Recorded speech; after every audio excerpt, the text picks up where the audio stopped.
2 ദിർഹംസിൻ്റെ കാര്യത്തിന് വേണ്ടി ഇറങ്ങിയ ഞങ്ങൾ 200 ദിർഹംസ് ചിലവാക്കിയിട്ടാണ് തിരിച്ചു പോകുന്നതെന്ന് പറഞ്ഞാൽ നിങ്ങൾ വിശ്വസിക്കുമോ?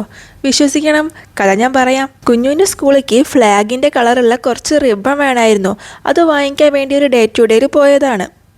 ഏട്ടൻ ഓഫീസ് കഴിഞ്ഞ് ഇറങ്ങിയപ്പോൾ വീട്ടിലേക്ക് പാല് വാങ്ങിക്കണമെന്ന് ചോദിക്കാൻ വേണ്ടി വിളിച്ചതാ. അപ്പോൾ ഞങ്ങൾ പറഞ്ഞു, ഞങ്ങൾ ഡേ ടു ഡേയിലുണ്ട്, ഇങ്ങോട്ട് പോരും, നമുക്ക് തിരിച്ച് ഒരുമിച്ച് നടന്നു പോവാന്ന്. ഡേ ടു ഡേയിൽ ബില്ലാക്കിയപ്പോൾ 75 ദിർഹംസ്. എങ്ങനെ? റിബിൻ്റെ കൂടെ 1 2 3 4 അങ്ങനെ 10-15 ഐറ്റംസ് ഞങ്ങൾ ഷോപ്പിംഗ് ബാസ്ക്കറ്റിൽ കയറിയത് ഞങ്ങൾ പോലും അറിഞ്ഞില്ല. പിന്നെ ഇങ്ങനെ തിരിച്ചു വരികയായിരുന്നു. അപ്പോൾ നാഷണൽ ഡേ ആവുകൊണ്ട് ഫ്ലാഗും ലൈറ്റൊക്കെ വെച്ച് അലങ്കരിച്ച് അടിപൊളി റെസ്റ്റോറൻറ്റ് ഞങ്ങളെ കണ്ണും കൈയൊക്കെ കാണിച്ച് വിളിച്ചു. ഞങ്ങളതിൽ വീണുപോയി.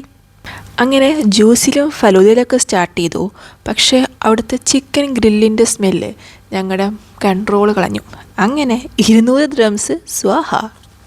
ഇതേപോലെ കാശ് നന്നായിട്ട് മാനേജ് ചെയ്യാൻ അറിയാവുന്ന വേറെ ആരെങ്കിലും ഉണ്ടെങ്കിൽ കമൻറ്റ് ബോക്സിൽ കമോൺ.